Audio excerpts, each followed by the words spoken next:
think in some cases there's a bit of a reluctance to earn money, and that's a curiosity that I perceive. Is like, why should public transit systems always be in a deficit? Why not create a situation where you facilitate the willingness to pay of consumers that obviously a lot of them have, because cars are not cheap, parking is not cheap, even a ride-hail vehicle is not cheap. Why would you be reluctant to just charge more than just a standard fare plus maybe a comfort charge, and just say, okay, it's another type of commercial service, and this can all be like reviewed with AV, because we think customers will see it as a completely new opportunity. And that's partially what we have proven with MOIA. MOIA is run on a commercial model. Our rides are a lot more expensive than public transport, slightly cheaper than a taxi. They have detours, and it's fully accepted. Our fleet is more or less fully booked throughout the week. And this has proven this as just such an example. The wise use of dynamic pricing can have a great benefit for you to being able to sustain the services and provide services in the outskirts where otherwise you would not have the funding and financial capabilities. Welcome to the Mobility Innovators Podcast. Hello everyone, welcome to another episode of Mobility Innovator Podcast. I'm your host Jaspal Singh. Mobility Innovator Podcast invite key innovators in the transportation and logistics sector to share their experiences and future forecasts. In this episode, we'll be discussing the innovation in automobility space. Our today's guest is responsible for running electric ride-hailing service in Hamburg. He's the CEO of MOIA. Prior to joining his current role, he was instrumental in shaping the company's all-electric ride-pooling services and autonomous driving strategy, first as a head of product starting in 2017, and then as a chief product officer from 2019 onward. MOIA is running a fleet of 565 battery electric vehicles in Hamburg. Before joining MOIA, he spent several years as a management consultant advising international firms on digital transformation of transport and logistics. I'm so happy to welcome Sascha Meyer, CEO of MOIA. Now it's time to listen and learn. Hello, Sascha. I'm so happy to have you on the podcast. Thank you for taking time out of your busy schedule. I know you were quite busy with a lot of things happening at MOIA, so thank you for taking time out. Yes, thanks for having me. It's a really great opportunity to talk to you and educate on what we are doing day in and day out. Yeah, I'm looking forward to that. And before starting to discuss about MOIA and autonomous vehicle, I want to actually start the discussion with your professional career, because it's quite interesting journey you have so far. I saw you started your career as a consultant and then move into a product development, which is like from consulting to actually getting your hand dirty and building thing.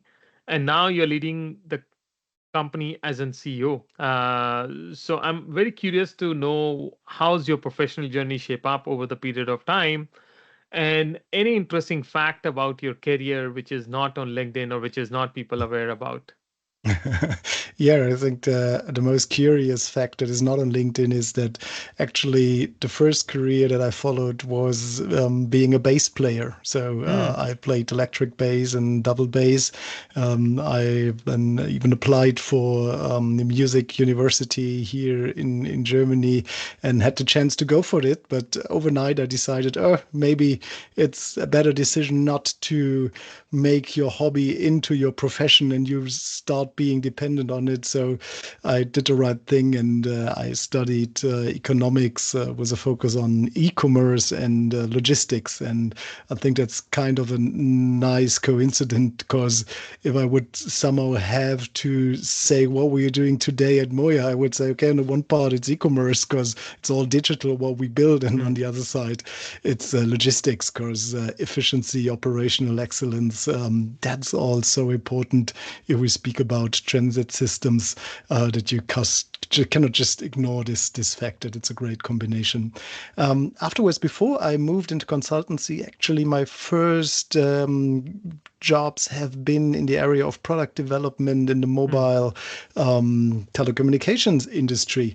And so there I learned that I have a slight tendency for products that are on the one side hard to explain, on the other side I might be a little bit of the curve. So I worked in my first job on the introduction of fixed line MMS to send pictures to your grandma and they can receive it on their fixed line telephone. Turned out no one wants fixed line telephones anymore. And so I moved on. As you said, I've been in consultancy after I've worked in product management for 6 years, and founded a company in testing in mobile networks. And then I moved into consultancy to just see where can I apply all those things I learned about how to build products in a rapid way in a complex environment. And so I had the pleasure to work with a lot of different companies on how to craft not only digital strategies, but actually how to execute them. And I learned a fair share of how agile software development works and how you can build customer focused development in organization. And that brought me to MOIA in 2017, because at that point in time my first son was on its way. I've been heading a unit in the consultancy, and this brought me a lot of travel and general management. And I said, I just don't want to talk about it anymore. I still want to do it once again. And MOIA started in the town that I'm living in Hamburg, Germany. And so I had this opportunity to join, being responsible for the product building, what we call ride pooling service, DRT, however you want to phrase it, here in my hometown. And so I've done this as a chief product officer, and in 2022 I was able to follow up on my predecessor Robert Henrich, who is now the CEO of Hamburger Hochbahn, as a CEO of MOIA. And from that, I was able to follow up on a dream that we had since the beginning, to ensure that we not only build a great ride pooling technology, but to have autonomous vehicles that we can use. We launched in 2017, we all launched a company with the deep belief that this is going to be necessary. We saw, as so many in the industry, maybe 2020, 2021, we will have the chance to use the autonomous vehicles here. It turned out it took a little bit longer, but I'm super, super glad that I've been resilient and stayed true to the course. And I've been working on the autonomous mobility program with Volkswagen, and in the beginning with Argo AI, later on with Mobileye, to make this dream and this service reality. And that's where we are, that we are ahead of providing commercial services in Europe, and also with our partners of the group, Volkswagen, in the US.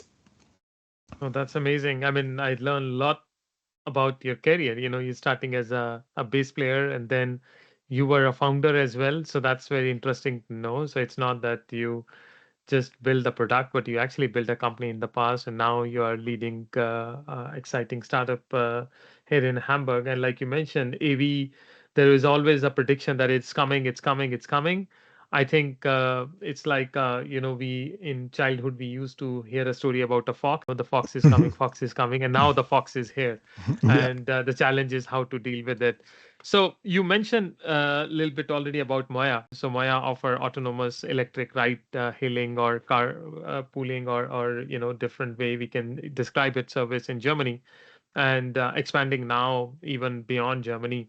I'm curious to know a little bit more about MOIA, and also what is your vision for MOIA for next 5 to 10 years? Because the world, I mean, from 2070 to 2025, it's like 7 year we progress, but I'm pretty sure the next 7 year, even the progress will be much more accelerated, and we will see the much more development because of a lot of technological innovation happening. So what's your vision? How you see company in 2032 or 2030? Yeah, I think the vision starts with the heritage. We are a Volkswagen subsidiary, so we are part of the Volkswagen Group and brand. And we have been created and founded to create solutions for urban and later on rural environments. And for us, we spend a lot of time thinking about how cars can be part of that solution instead of being part of the problem. And the idea that we have and that we've made reality is to create a service that is specifically optimized and built from the ground up for what we call ride pooling. I think in the industry it would be called DRT, and operate this on a large scale. And for this, we have created our service here in Hamburg, which runs with 565 purpose-built vehicles. So it's a full battery electric six-seater vehicles. We operate stop to stop with more than 14,000 stops here in the city of Hamburg. And since 2019, we were able to welcome 12 million passengers on board of our vehicle despite COVID. And so we have been in the great situation that we learned so much about customer behavior. What do they value? What do they prefer? How do we operate a full electric battery driven fleet in real world operations? How can we automate all this? And this has all been created with the clear understanding that at a certain point in time, we will have autonomous vehicles, and we prepared ourselves for exactly this kind of operation. What we've been particularly proud of is that the city of Hamburg and MOIA have such a great cooperation that we are now awarded and being considered public transport. And this is kind of a curiosity, I would say, because no one would ever consider that Volkswagen would be officially be called a public transport operator in the city. But that's reality with MOIA, and with that, something that I personally really enjoy, because I want to create mobility for the common good, is that we were able to serve more than 400,000 rides last year alone for free for severely handicapped users, and provide more than 30,000 rides for people who need a wheelchair service.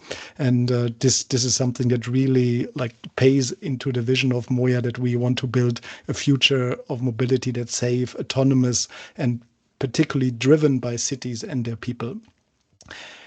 And as I said, we're now in a state of conversion, because we don't want to be a B2C provider. We have learned also together with being part of UITP that there are so many great entities, authorities, operators in the world that we can work with and provide what we can do best, our technology, with the car, with our AD platform that we've built, that you need to run safe and efficient services and enable the operators for the future operations of autonomous vehicles. And that's our turnkey solution that we create together with our partners in the Volkswagen Group. And we test that in Hamburg, Munich, in Austin, Texas. We started testing in Oslo, Norway, for winter conditions. And our aim is to create this autonomous ride pooling service to be then used as part of public transport, both in Europe and the US.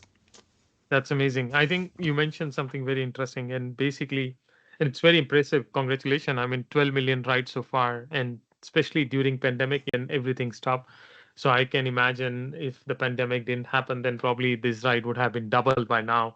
Yeah. But still, it's very impressive. And like you mentioned, it's very important to understand the customer behavior. And what make MOIA a little special is it's considered public transport. It's not considered as a private autonomous vehicle or ride pooling service, and it's actually considered as an integrated part of public transport. And actually, I want to jump to this question because, like many city see autonomous mobility either as a boon or bane, depending on its use. Like you mentioned, it can have a different impact, and it's very interesting that MOIA is taking a very different approach compared to the other player in US and China. What we see right now, like from day one, you're integrated with public transport network.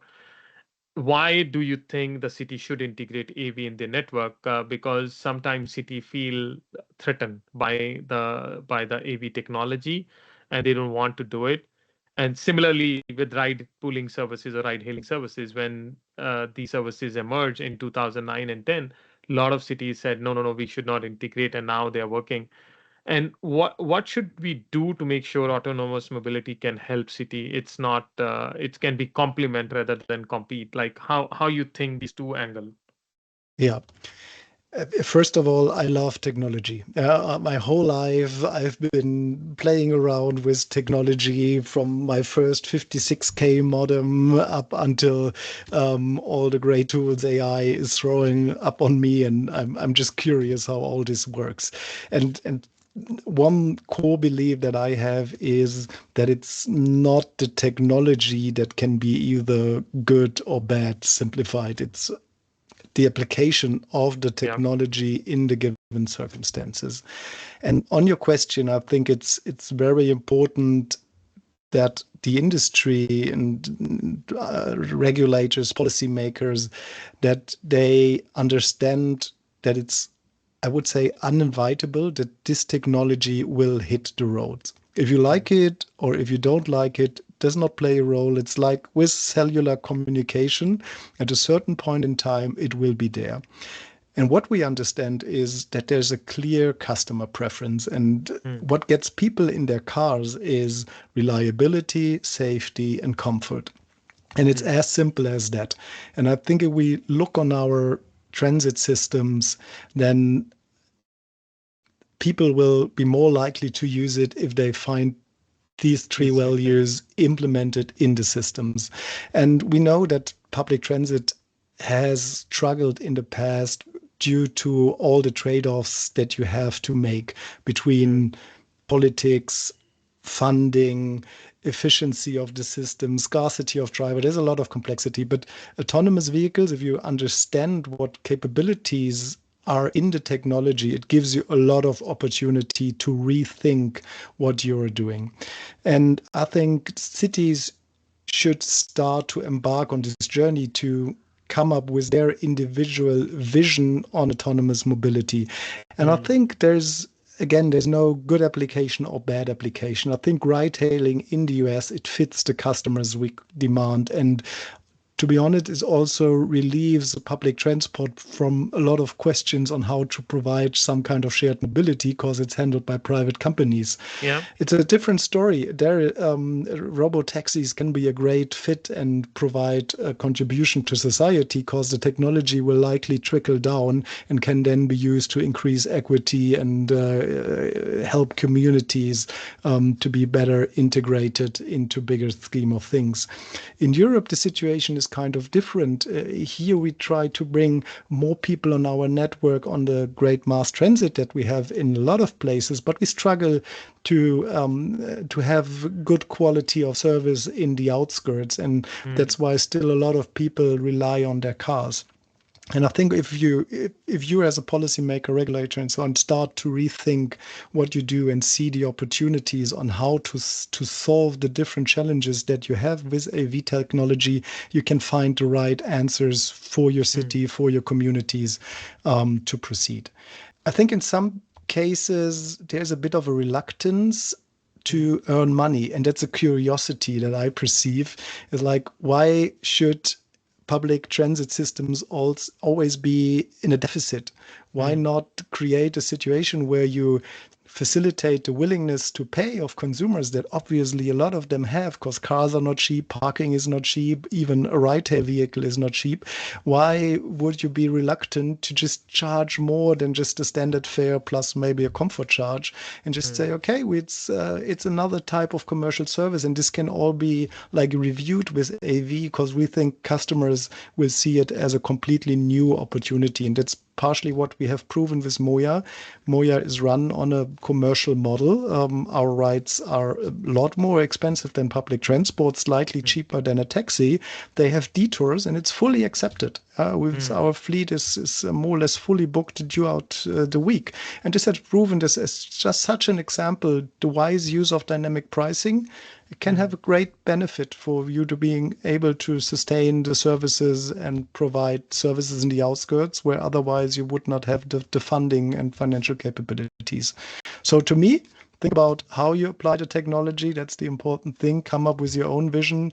There's a lot of toolings, experts that can help you simulate, so you don't have to be unprepared and unknowledgeable, and then start to set the right, to dig the right channels for the water to come.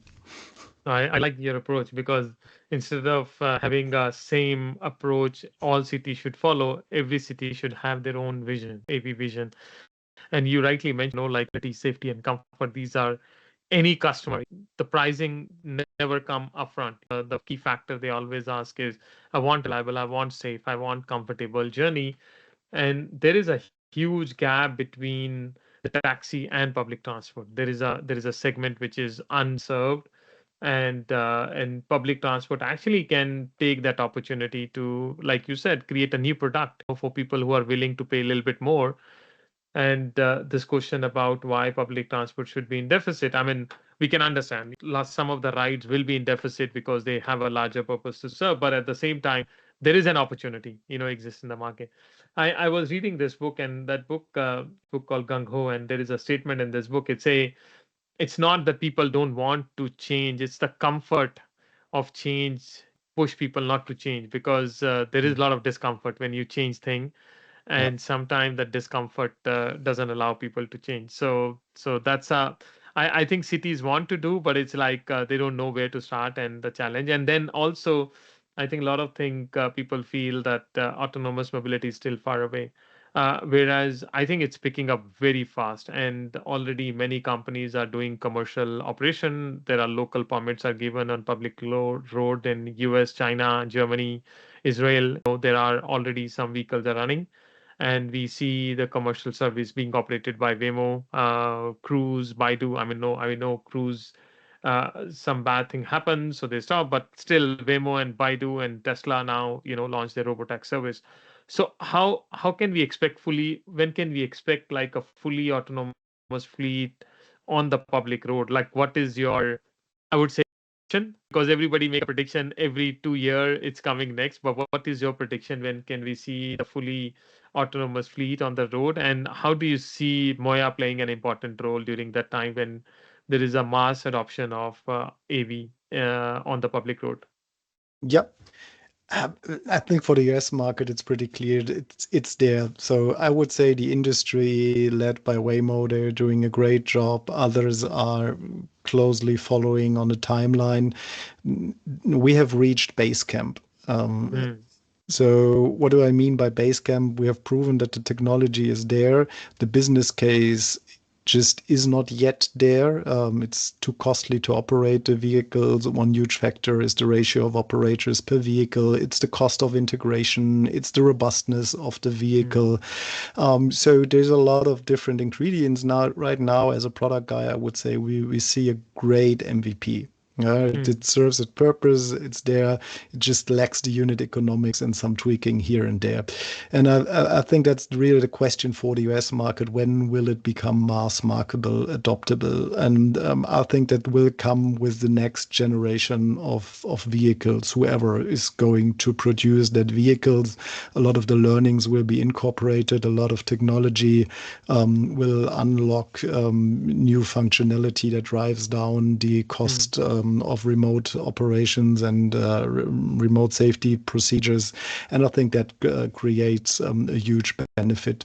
I think this is not going to be. There's not the one day anymore where it will all happen. I think it's going to be a gradual change now from an MVP into a commercialized business that is actually able to be sustainable for the whole industry. On the European landscape, the German and a lot of European regulators, they have created a higher set of requirements that requests you as a vehicle manufacturer or AV company to build a vehicle made for these requirements. And this is things like redundant brake system, redundant steering. mm, You need to have a remote control center that adheres to certain standards specifically defined. So there's a lot of complexity in the engineering process, and you actually need an OEM, so a car manufacturer, to certify this vehicle as a whole, including the SDS system, including mm, the ecosystem. And the task of validation verification becomes a lot harder. And the question of who takes the liability is a different beast than the self-certification process in the US. And so the timeline in the EU, it's slightly delayed due to that fact and due to these entrance barriers in most of the member countries. And here, I think we are the front runner with our vehicle project mm, that we have designed our our vehicle according to the requirements, and we have the procedures and the standards in place how to homologate and verify these vehicles. And we target for commercial operation in Hamburg by 2027.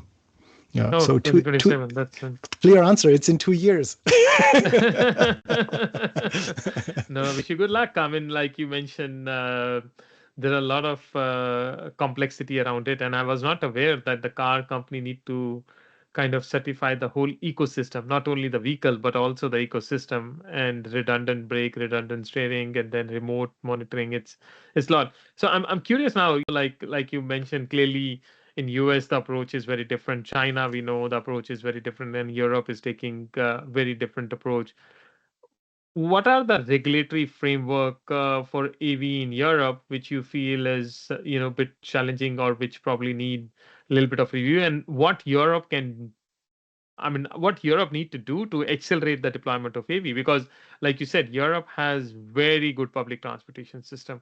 It just need to connect the last mile and first mile and connect the suburb. So I think it's a perfect case to deploy AV. Like, what is we are missing in Europe? I would not specifically say Europe is missing something. Europe Hmm. has just a different approach of regulate first. And to be honest, being responsible for the commercialization of this business, I do actually like that because it gives Hmm. me some sort of investment security. I Ah. know that if I am able to prove that we adhere to the standards defined, as an example, in the German law for autonomous driving and the ordinance for autonomous driving, we will be able to start, and no one can stop us. And it also gives me some sort of liability shielding for me personally, for the whole team. We can say, okay, let's look on this. This is all the precautions that we have taken. We verified this. This is all redundant. This is built according to the UNEC standards. We applied SOTIF. We applied ASPICE. So there's a lot of different industry standards that give me a lot more security, that I know, okay, if I follow the rules, then I can immediately jump into commercialization. For sure, this ignores totally driving performance. This ignores the driving comfort of an SDS system. It can be a completely different story. But Yeah. in our approach, that's something where we see that there are a lot of players coming up in the market. I think Mobileye leading the pack, but there's more like Wave, May Mobility, Pony AI, a lot of players in the market who specifically aim for not being the total vertical integrated company like Waymo, Zoox, Tesla, but they are looking for partners to work in the local environments that can provide vehicle, that can provide the ADMAS ecosystem, that have access to operators. And that's exactly the spot that we aim for with our business model. So I think Europe has a different approach. It's not a notoriously bad approach. It's not as, I would say, innovation friendly as in the US. That's also the reason why I think there's a limited amount of SDS companies who have prevailed with the driving task up until today. But, technology will evolve. It will be more commoditized. With AI, we will see end-to-end AI systems that are capable, and they will leapfrog some of the developments we have seen in the last 10 years. And then it's more about building a whole system that is safe and ready for operations. No, I agree with you. It's more like regulate first, but it's also give you heads up, because then you don't need to tackle those issues later. You already solve those complex problem. The only, like you mentioned, sometimes it make it much more difficult for innovators, because you need to start. It's like start dealing with these complex problem at the same time you're building a product. So you need to take both these regulatory issues as well as product issue together. Now, one of the technology issue a lot of companies are discussing is LiDAR versus vision-based sensing approach. I mean, being MOIA, like you mentioned, you have a sweet spot in managing the vehicle, understanding the vehicle technology and all. And some company we saw, like Tesla, is betting more on vehicle camera, whereas Waymo is more betting on the sensor lidar and all. And I don't know if you saw the conversation between the Uber CEO and Elon Musk, where Uber CEO said that camera only self driving is very difficult, and Elon Musk came back and said, like, he actually turned off radar in Tesla because there was a conflict. Like, who will get the priority? If the camera sees something and LiDAR sees something, who get more priority? So he said, no, camera will be the one which will win end of the game. So as someone who work in this area and who's, I would say, one of the expert, which technology you are more bullish and why, and how you think AI can help to change this whole thing? Because 2 year back or 3 year back, AI was not that omnipresent, but now AI is there, everything. Like, I open my Home Depot app and I see view review by AI. It's like now you see AI everywhere. So how you see AI will also help to play. Mm. Yeah, I think that's an all-time classic discussion of the industry. What is our stance on that? Mm, First of all, as an integrator of the technology, for us, one of the biggest risks is to take unnecessary risks.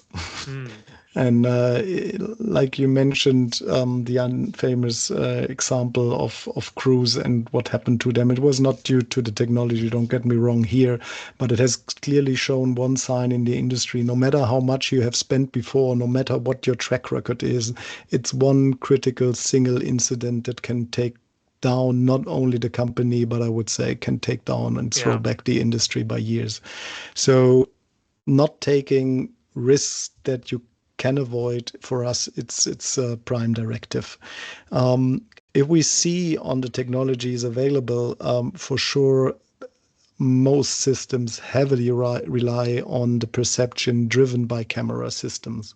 Mm, And this can get you a long way. And as you said, with end-to-end AI, you can see stellar driving performance without even having a base map below, driving to cities just by the behavioral learning that is happening with end-to-end AI. That then comes in the complexity, and that's what's for us a level of consideration. We have made experiences testing in winter condition, and mm-hmm. it's just one example is to have a white pile of snow in front of a white pile of snow. It does not give you any sort of depth information. And it does not give you any information whether behind this pile of snow is there a car, is there nothing, or is there a rock.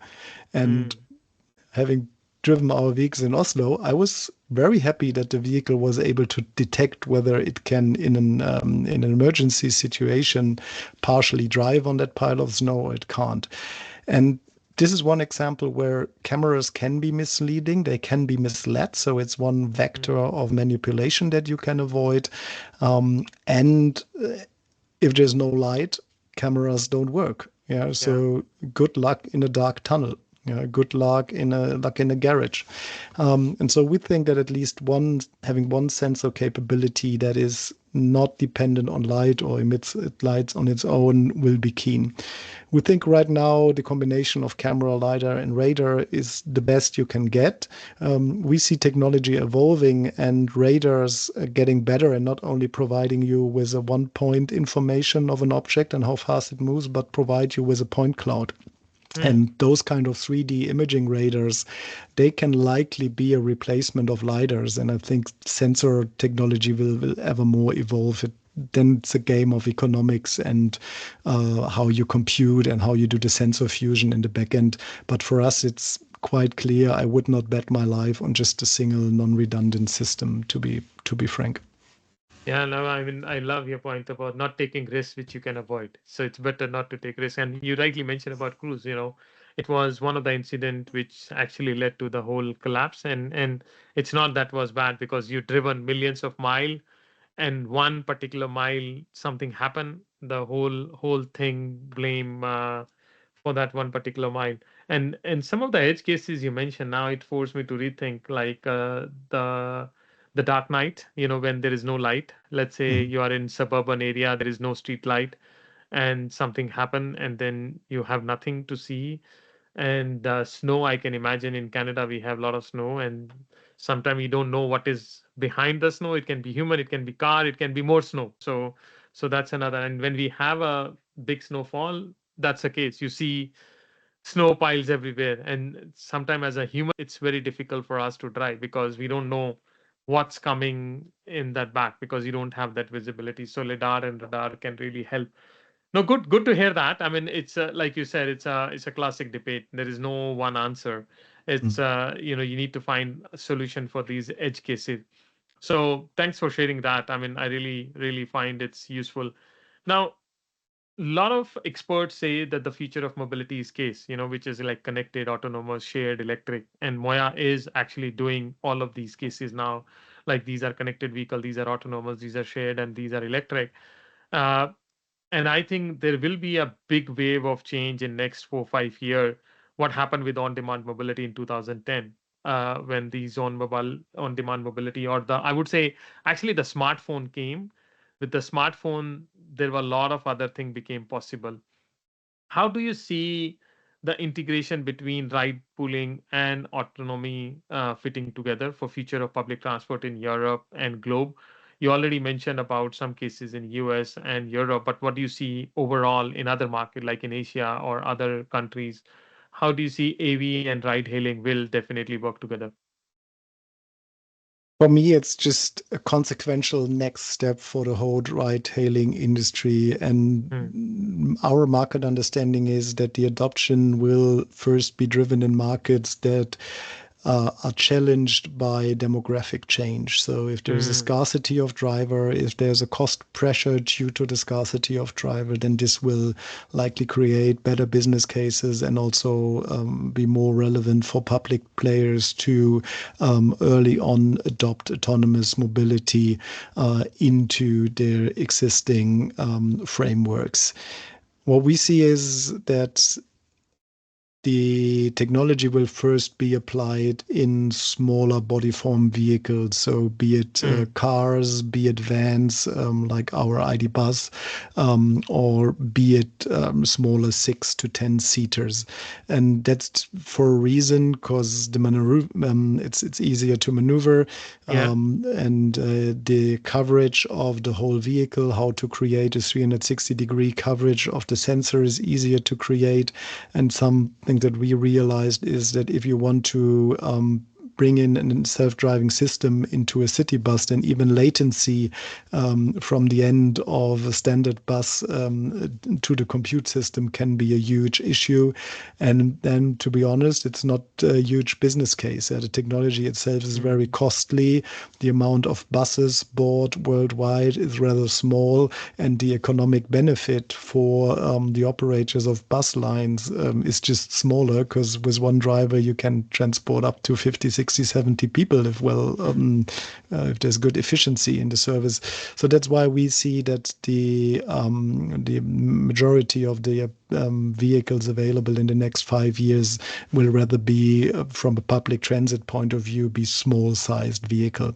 And this brings you to the opportunity to use them as you said, for first last mile, but also for connecting suburban areas into the city centers, Yeah. also provide point-to-point mobility for people who have the specific need. And if the city is open to that, even earn money to that and kind of replacing taxi services, because we see that taxi also has dramatic Yeah. economic problems to the scarcity of drivers. And I think that's the three main angles that we see. Later on, for sure, replacing underutilized bus lines by more flexible transportation schemes during night times in the outskirts. That can be a huge supportive case in a city, as you can directly save a lot of money for not operating a bus line that is utilized with 3 to 5 people an hour. It gives more flexibility and it's better for the consumer. So that's a great win-win. Later on, I think we will see that the vehicles will be able to drive more into the countryside. Yeah. And then I think is a huge opportunity to connect communities that currently are lacking proper public transit options, to connect them to suburban centers and get them into the mass transit, and just also provide better mobility for elder people and people with special needs.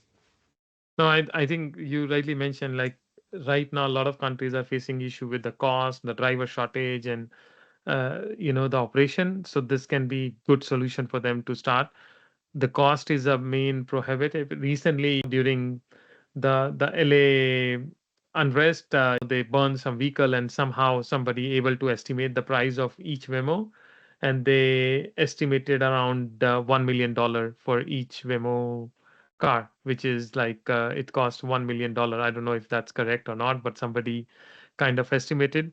And I think the point you mentioned about the night service and all, like in Seoul, actually they are doing pilot of a commercial autonomous buses in the night service because it's difficult to find drivers and you need to pay much more higher, and the passenger load is not that high, like you mentioned, 4 5 people.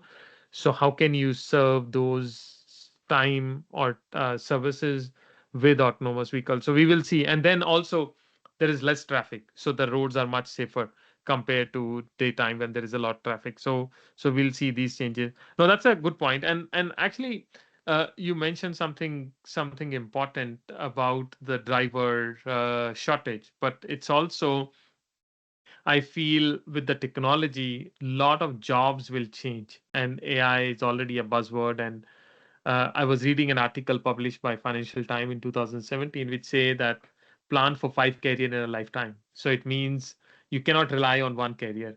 And a lot of people are predicting that the AI, a lot of jobs will go away, especially the drivers, the taxi driver and ride pooling driver, you don't need them anymore. And other people say, no, no, no, it's not going to have big impact. You need human with technology. Which side you are, and do you think AI will bring radical change in our society, especially like you mentioned with mobility? You can actually connect the suburb, you can connect mobility for elders with the demographic change. We'll have more older population. We can actually provide service to people who didn't have those services. So probably people will travel more, much more. I'm sitting in my car in the night doing intercity, sleeping, and instead of taking the plane, I'm just using my nighttime and going to the city. How are you seeing the society will change in future? If we look on the long run, then I think AI and automation, physical AI, embodied AI, however you want to call it, it will have a tremendous impact on the landscape of jobs. If you compare that, I think the closest I can remember is the examples of farmers who had a lot of people like working on the farms day in day out, preparing the soil and so on, and then suddenly the tractors came and people moved into factories. They moved into the dealership and workshops to maintain the tractors. So it's I think we are on the brink of again leap in the after industrialization, servicization. I think now it's going to be a next leap in the economic landscape that we will see with the rise of AI. I think the time frame is vastly overestimated and hyped. I think, yes, there's AI can provide a lot of beneficial information. It can relieve you of a lot of tasks. It can relieve you a lot of work in your business that does not utilize the full mental capacity and creativity of people. And therefore, I think the current rise of LLMs can be a huge push towards that. I love that companies again start to consider how they can use data, how they can make sense out of that, because I think there's a lot of potential for the ecologic benefit of this planet if we use what is known. And ultimately, I think it will be a conversion in society, but it will not happen overnight. I think we look into 15, 20 years of conversion, specifically when we talk about all things physical, because if the story of it comes in 2 years of autonomous vehicles has taught us one thing: as soon as you're in a real world environment, it's a different beast, and it's not a hyperscaling business like in the internet. It will require time, it will require acceptance, it will require people with strong beliefs, and it will require the support from the society to happen. And I think it's different perspectives. If you look on how China is dealing with that, I think it's very impressive on how convinced and how long-term perspective and with how strong support for businesses they already consider today how the society of the future can look like. And I think there's a lot to learn for all so-called Western countries. Yeah, I mean, that's rightly mentioned. It's very impressive to see in China now they already introduce AI to kids in the school, and I'm trying to do the same with my kids. Like I asked them to use ChatGPT a little bit more. Yesterday he was conversing with ChatGPT, asking even sometimes stupid question, but at least he's learning how to do it and using those things. I don't know if he need to learn typing or not anymore because now it is more for conversational. But I find it very interesting, and I'm curious. Like you said, it will take 15 to 20 years, so it's good for our career. We are still have 20 years, so we are kind of safe in that sense. How do you see it will change? Like the life will change for the future generation for technology, because you said you love technology. So what are you telling your kid? What should they learn to be ready for the next change? That's a good thing. I think if my kids would ask me today, I would say learn either something creative and physical. Mhm. Like if you are the best carpenter, I think this still will have a value in the years to come. It's like with traditional handmade watches. Yes, it will be a Mm. niche market. It will not be super world dominating market, but I think humans have shown that such niches, they are great and they will prevail. I think that's a safe bet if you might not want to change career every 5 years. And the other thing is, I think, emotional intelligence and Mm. creativity. That's going to be Stelia's skill for the future. I think in the past, problem solving has been super important, but with Mm. the reasoning of AI, that might be less of a skill. So I think connecting the dots, bringing the people together, and creating coalition and motivation and creativity on how to solve problems aside from just pure creation of options, that can be a great thing to do. Very interesting. I mean, this is the question I keep asking myself in like, what should I push them? Should they learn coding? Should they learn something else? And like you said, the problem solving is going to be not that important. It will be more like how creative you are. How can you bring people together? What can you do? And some, Definitely not coding. Yeah, so no, there not I'm very coding. clear, definitely not, because we see that like tasks that developers have like taken 4 hours or more to do now with agentic AI can create it in 4 minutes. So the job changes more into validating and verifying whether this is actually what they wanted. And we're not yet there, but I think coding Next 10 year, it, it will it be will be changed. less It will change. important than discovery and creation. That's what I think it's a hard change. It's a hard change for the society. Like you, I really love your example about farmer and human labor, and then from actually working in the farm, they actually shift to the factory and the service center and the sales center. So it's not they became redundant, but their profile completely changed. Instead of sowing the seed, now they are learning how to replace the tire and put the engine back and all those kind of stuff. Something you mentioned very interesting about the acceptability of this change. I personally use autonomous vehicle in San Francisco. I took a vehicle drive in Beijing, Guangzhou, in Seoul. I mean, I tried like different country, and also in Germany, I saw. Uh, and I would say I was curious for 10, 15 minutes. And after that, it became like business as usual. You don't care what's going on because you feel like, okay, it's normal. But there are many people still not comfortable with autonomous vehicle. I don't know, in Hamburg also, you must be discussing with people or you are getting some feedback for people. How do you think the mass adoption of self-driving vehicle will happen, or we will never happen? Like we can never have a cashless society. Still, people love to have cash because of different reasons. So, do you think we will have a fully self-driving vehicle societies, or we it will be like a hybrid? I think it will be hybrid for a long time. People just love to drive. Mm. and that's fair. For the acceptance of the autonomous vehicle, I think the application is really key. So who do you market the service for? Is it serving the common good, or is it serving just a minority at a premium price? And I think that that's something that, with my background in mobile communication, that you can learn from this case, is that in the beginning, cellular communication was a luxurious good. You had to pay 30,000 euros, dollars, whatever in that time, for a phone that did fit in your trunk, and it was like a status symbol for the rich.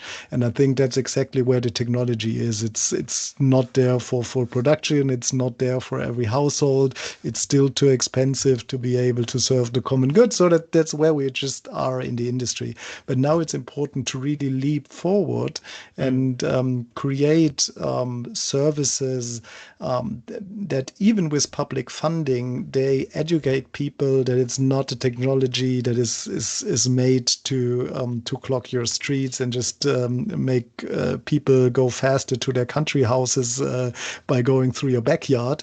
But it's a service that can serve you and your family in all situation. And there are the cases like if you have some sort of disability, and as you might remember from your ITP, I just had the unfortunate mishap that I was limited in my mobility, and I was reliant on taxi services and MOIA to come from A to B because I was not able to climb any stairs. And if we, as an industry, as policymakers, if we make sure that the AVs are applied in such a manner that they help you in these kind of situation, then the public acceptance will come a lot sooner than if we wait for it to trickle down the path of commercialization that private companies would go.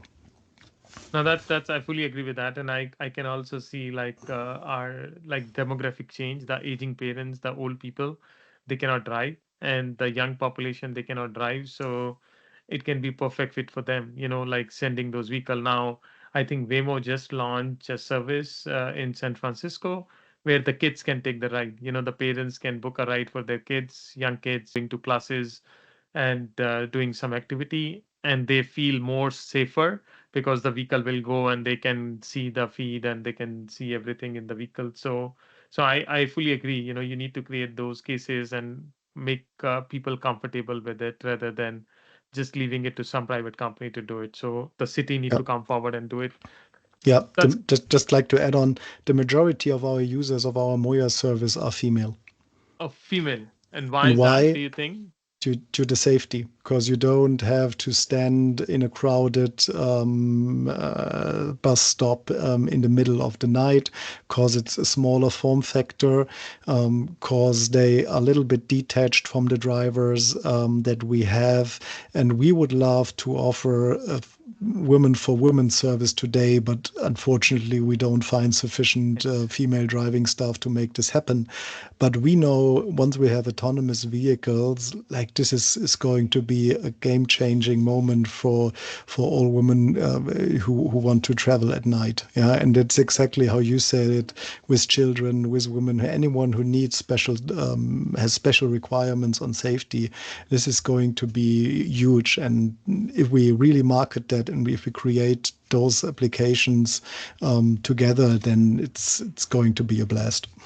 Yeah, no, that's interesting because I saw many countries they launch like a special women service, being taxis, being ride-hailing services, but I didn't see any successful case. And like you mentioned, there are not enough women drivers. So even though you have enough women riders, there are not enough women driver to drive those vehicles. So you always face this challenge. Now, I want to switch gear and want to discuss a little bit about your leadership philosophy. Like you mentioned you being a founder in the past and lived wear many hat in the past. I thought you're not a founder, but you are a founder. And you corrected me that you founded a company and now you are currently leading a startup. So what is your leadership style? And now how do you keep the startup spirit alive at MOIA? Because like you said, you're a part of a Volkswagen group. Volkswagen is such a big group. It's come with a lot of advantage, but it's also come with a lot of legacy. how do you make sure that MOIA still remain as a company which has a startup spirit? Yeah. I think one important aspect of my leadership style and management style is being obsessed with the customer experience that we create. And I think you've witnessed a little bit of how I explain and look on things. That's one of the intentions I have, is to create great products for the customers. And this comes from a lesson I learned with exactly founding the first company. We've used great technology to solve a problem that at the point in time when we hit market in 2008 was no one willing to pay for. It was solely about quality. And at this point in time, we failed to pivot towards something that helps to lower cost, because that was the only thing that was relevant in the mobile industry at that point in time. And so I learned that it's important to listen to your customer, not just once, but keep an eye on what is happening, talk to everyone that you want to collaborate with, and be keen that you're able to make the best integration of what people want and what you with the technology are able to provide. I think what for me is super important is the encouragement of experimentation. So I rather start getting stuff done, experiment it, make quick decisions and move on, than to make a long plan that never comes to reality. So for me, really trying things out is super important. And with MOIA, we've done so many crazy things that didn't work out, but it's a good thing, because it's not worth the effort. Yeah, it's just not the right situation, or we've not had the best idea. And I think that's more important than to talk all about what could have happened if we would have done it. And then if it comes to people, I would say, if you ask my team, one of the aspects I have is being authentic and have candid transparency. So you would be surprised on the level of detail and information that I share with the team, and I'm not a sugarcoating guy. So it's like, if there's anything wrong, if it takes longer, if we have to pivot, if we have taken a wrong decision, then I say that, because I think we are all grown-ups, and it's super important that people can take their individual decisions on whether they want to stay and they are motivated and they embark on their journey, or whether they say, no, it's not the company that I want to work for, because it's a different thing now. And so this is super important to me, to create this transparency on what is happening. Yeah, I think you can't over communicate. So I would say my main job is like being chief repetition officer. That's what I see. All the leaders, they have to keep repeating the same message again and again. And in fact, I tell my team also, is like, we are like a soccer team. Soccer team, it doesn't matter what you did in the past. It matters what you're doing now. If you perform well, you stay. If you don't perform well, you will be called as a legend, but not as a current player. And that's where you need to keep your game up all the time. So I like what you said. There's like, everybody's grown up, so not sugarcoating and telling what's right. Now, there are very few startup which, like, we see most of the startup from US going out and become international and expanding in Europe and all. But there are not many big startup which have moved from Europe. Like Spotify is one example, Skype and all. There are some good example, I will not say, but very few example of European startup going out. And it's also because of the leadership style. Like the leadership style in Europe and US is very different. I think MOIA is also interesting case, because you recently partnered with Uber and you're going to launch service in US. You already mentioned about Austin, that they are doing something there. Can you share one about this collaboration, and what is the future plan for MOIA? How you think a European company going forward and expanding in US? Yeah, you often use the term startup, so it's a bit of a mixed feeling for me here, because on the one side we I would say we feel ourselves as a little outgrown startup. On the other side, we are part of one of the biggest car manufacturers in the world with the Volkswagen Group, and this is exactly our, I would say, mental relation to what we are doing. on the one side, we know we need to prove what we're doing in our local market in Hamburg, but at the same time, the opportunity for the Volkswagen Group in the autonomous space is also there in the US. And as I said, I think answers are different. Technology is to a certain degree, it's the same. It can be adopted to the local requirements and adjusted. And that's exactly what we do within the Volkswagen Group. And MOIA is growing, and it's growing in its footprint. And that's why we have I would say, company within Volkswagen Group with ADMT LLC in the US market that is currently helping us to bring our technology into the local market as their business. And for this, there is the partnership with MOIA, where MOIA with Uber, where MOIA is providing the solution for the ID. Bus AD to integrate within the Uber platform. And for that, the colleagues in the US, together with Uber, have decided for the Los Angeles market for the first place of deployment. Okay. It's a huge opportunity. It's the second largest ride-hail market in the US. So I think it's an obvious choice. Decent weather conditions. Yeah. So very favorable conditions. And we are working together with our partners in the US to deploy the vehicles by 2026 and then pick up operation by 2027. Yeah, and there are two major events happening in Los Angeles. The FIFA next year, 6 games, and then we have Olympics 2028. So I think MOIA will play an important role in 2028 when the Olympics will be happening in the city. And why I call MOIA as a startup, like you said, you love technology. For me, I love innovation. So any company which is innovative or doing something interesting, I feel they are still startup. I don't want, like for me, Shopify, Uber, they are still like a startup because they are building something creative and unique. Even though, like you mentioned, it's outgrown, it's now completing 12 million rides and all. So I don't put you as a small startup, but it's an innovative company. So I I want to use that word for innovation. Now, this is my last question. Is autonomous mobility is here? You all, like, you must have tried vehicle in different part of the world. I have seen this. So for me, technology is there. Like you mentioned, it's only the application and the commercial model and the business model need to be worked out right. What is the most important piece of advice would you give to the city leader thinking about adopting the large scale AV services, or those who are not even doing that right now? What is the biggest advice you will give it to these people? Yeah, I think first, collaboration is essential to shaping the future of mobility. So that's you should be wise on choosing the players that you work with. Do they provide you with the interfaces, with the data, with the degree of control that you need and that you deserve? I think the second aspect is don't wait for AVs to miraculously come to your city and be able to be tendered.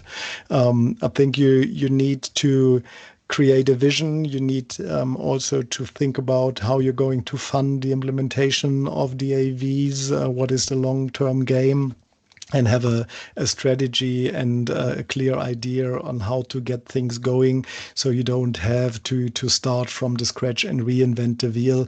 And I think that's also important in the transit industry. There's a little tendency to overburden new technology with so many industry specific requirements that at the end of the day you can't get going because nitty little gritty detail is not solved, or the handle does not have the right color. And I think there we need an openness to say, okay, it's not where we are, it's not where we want it to be, but it's where we are, and let's work towards the ultimate goal. But accept that, as I said in the beginning, the cellular phone does not fit in your pocket. It might fit in the trunk of your car. So, but still get going, because that's what we need to have clear signals from the public transit industry that there's interest and that the adoption is wanted and they drive it.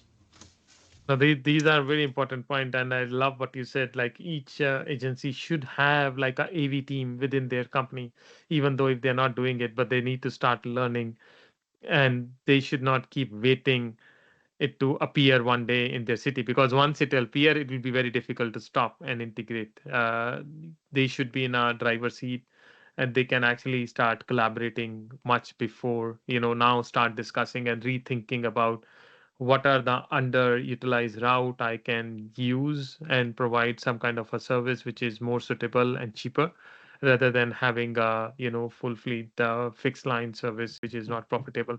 No, thank you, Shasha. I mean, all these are really great point, and it's great to see when I was in Hamburg how MOIA is working with City of Hamburg. They are fully integrated, and also now how you're taking the company out and expanding internationally. US will be a interesting place, because, like you said, the European public transport is very established, and US, we have a different approach. But LA will be a good market, so I'm looking forward and wish you good luck with that.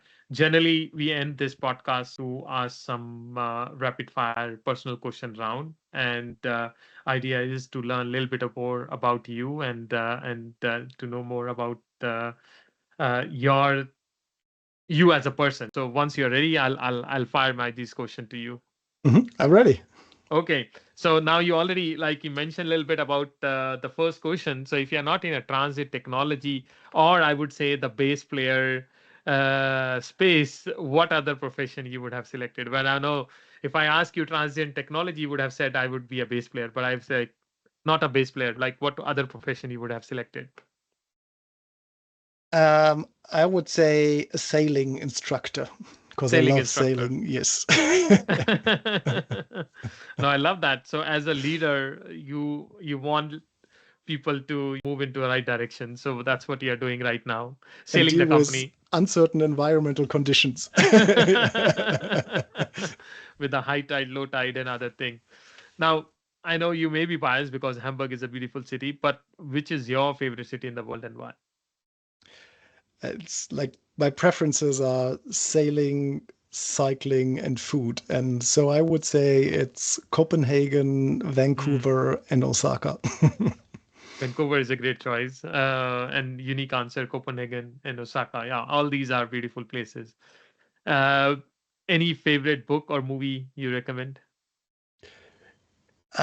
One book that sticks with me is In the Beauty of the Lilies by John Updike, because it tells a great story of decades of families and how single decisions and beliefs can change the faith of future generation. And that's how I see what we do in the autonomous mobility. It's about the decisions that we take today that will define how my kids travel.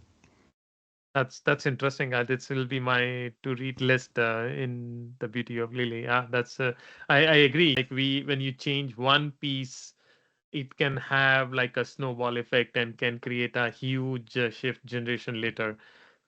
Now, what one thing do you wish you should have learned early in life? Hmm. I would say don't wait for the future, do it today. So a bit Hmm. like carpe diem, but that's what I learned both in private life, in business. Just go for it, yeah, and don't wait for something that might be better around the next corner. Just use the opportunities that you have and make the best out of it. Just build it today. Don't wait for perfection. Yeah. Perfection is enemy of the getting thing done. Now, this is my last question. If you can change one thing in life, what would it be? Invent fusion power, Hmm. because I think having a real sustainable source of power all over the world will create so much peace and solve a lot of problems. It will create new ones for sure, but that's how humans are. But I think from my perspective, it could be could be great for everyone. Yeah, I agree. And power is the next, oil. I would say even more important than oil. So if the power will play everything around our life is run by power. Our vehicle, our life, our fridge, our stove, our house, everything is with power, and probably the world will be much more peaceful space with fusion power. Great. Thank you so much, Sasha. I mean, really enjoyed this conversation. A lot of learning. Thank you for sharing all these feedback. The biggest takeaway is don't teach coding to my kids. Teach them something else. But I think all these conversations I really enjoyed, and I really feel that all the listener will really find it and see these interesting perspective you shared about autonomous vehicle, about the mobility, as well as about the life. Thank you for sharing that. Thanks, Jasper. It's been a pleasure. Thank you for listening to this podcast. If you like this episode, please don't forget to give us a 5-star rating, as it will help us to spread our word. If you have any feedback or suggestion for this podcast, please feel free to reach out to us at info@mobility-innovator.com. I look forward to see you next time. Thank you.